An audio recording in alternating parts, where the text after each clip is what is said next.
I'm AJ Rafael, here speaking on behalf of Pac Rim. You know, these are my boys, forever and ever. They're here at the release party for my CD, Red Roses. Pretty surreal day.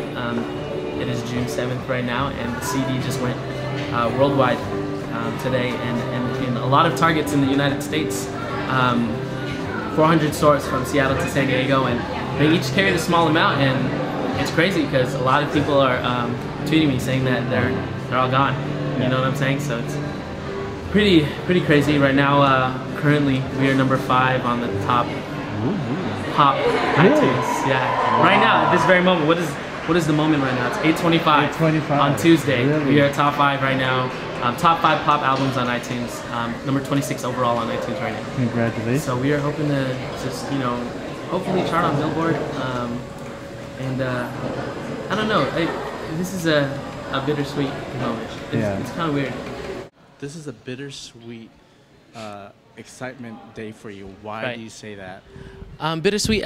Actually, there's a lot more. There's a lot of emotions kind of going through me right now. And yeah, a big part of me wants to say, hey, look at me now, record labels who didn't sign me last year. You know what I'm saying? Like, hey, look, we're doing it. I'm Asian. I'm still, I still have these fans that you guys do not believe in being a real audience to make money or whatever. You know what I'm saying? But hey, look at me now. But at the same time, it's like, yo, thank you. Thank you for not signing me, because I wouldn't be where I am now, and I wouldn't feel as satisfied in my heart. And the Battle of the Bands helped solidify that. Right, and the Battle of the Bands did, because they were looking for unsigned artists, and we happen to be unsigned, and to see that Billboard logo right before me in a video is like, yo, Billboard, he's doing big things in the Billboard magazine, and especially to my fans, they're like, yo, he's doing big things. You know what I'm saying? What does that say for you, for the AJ Rafaels, for the Ryan Bangong, for the Jesse Barrera, for J.R. Keenan, right? Everybody that you can do it. You're Asian I don't want to just make it ethnocentric. Oh yeah, no, exactly. But that's a huge thing. A lot. I'm sure. I'm not saying anybody's racist here, but nobody is really used to seeing any Asian Ams being big and being the star, you know what I'm saying, or being like the main focus of something, so to be one of the pioneers, going in like, hey, you can be Asian American and put out a CD without a label, but not only that, that's a whole different thing. But for independent artists, for everybody on YouTube, whether you're white, black, whatever, right. Anybody independent can do it. Really, we recorded this album at a house. In San Diego. Yeah. So it's really insane that we are getting distribution, and we're on the iTunes charts, you know what I'm saying? It's for any independent artist, and for Asian Am. I've been thinking about you lately. Maybe you could save me from this crazy world we live in. I know you can have it, 'cause you know that I've been I know you want me. Speaking for iTunes charts, your album is was that number 5? Right now it is 26 at this very moment. At the time, it's 2030, 830, 830. Right now we're 26, top iTunes overall, and we are also number 5, top pop albums. Yeah. And we're also charting in other countries, which is really amazing. Like, we're I'd say around number 15 in Australia for pop, and that's huge. And in UK we're 120 for pop. Okay. Out there, that's kind of saying like, yo, we do got a lot of fans out there. Yeah. You know what I'm saying? And we're competing against all that. UK is pretty or like super indie, or you know what I'm saying? So it's just kind of showing everybody, yo, we got fans everywhere. Hey, this is good music. You should get the CD and listen to it, and maybe become a fan. But when you take all those numbers together, that equals a lot. Oh my gosh, yeah. The last thing I was thinking about was money, but my best friend Arby was like, do you know how much money y'all are ranking in right now?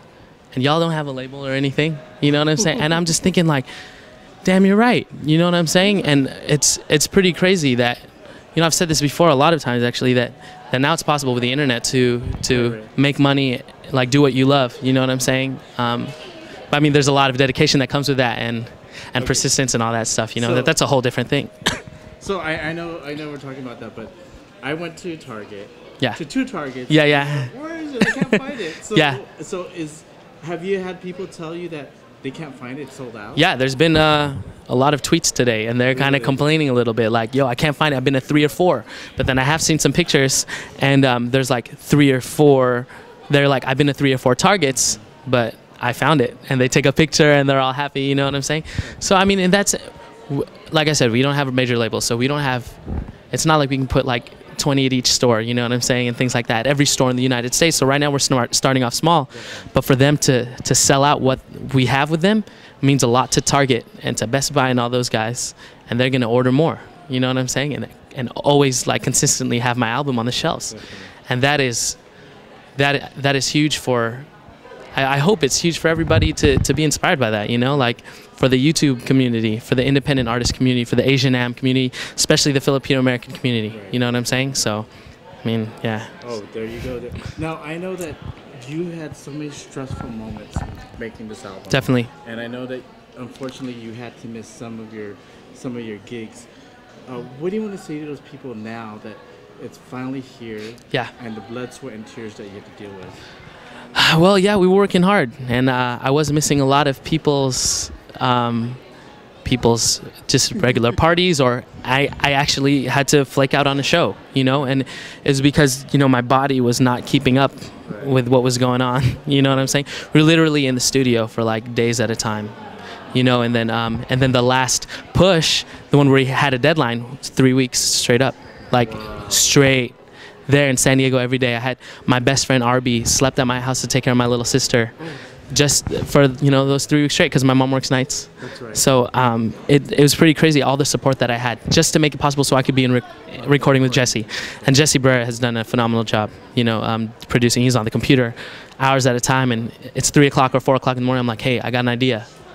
We get up and do it. You know what I'm saying? So and that was one of the perks of doing it in the house. But yeah, hopefully it's all paid off, and now I can, you know, relax and then focus again on more shows that will come up.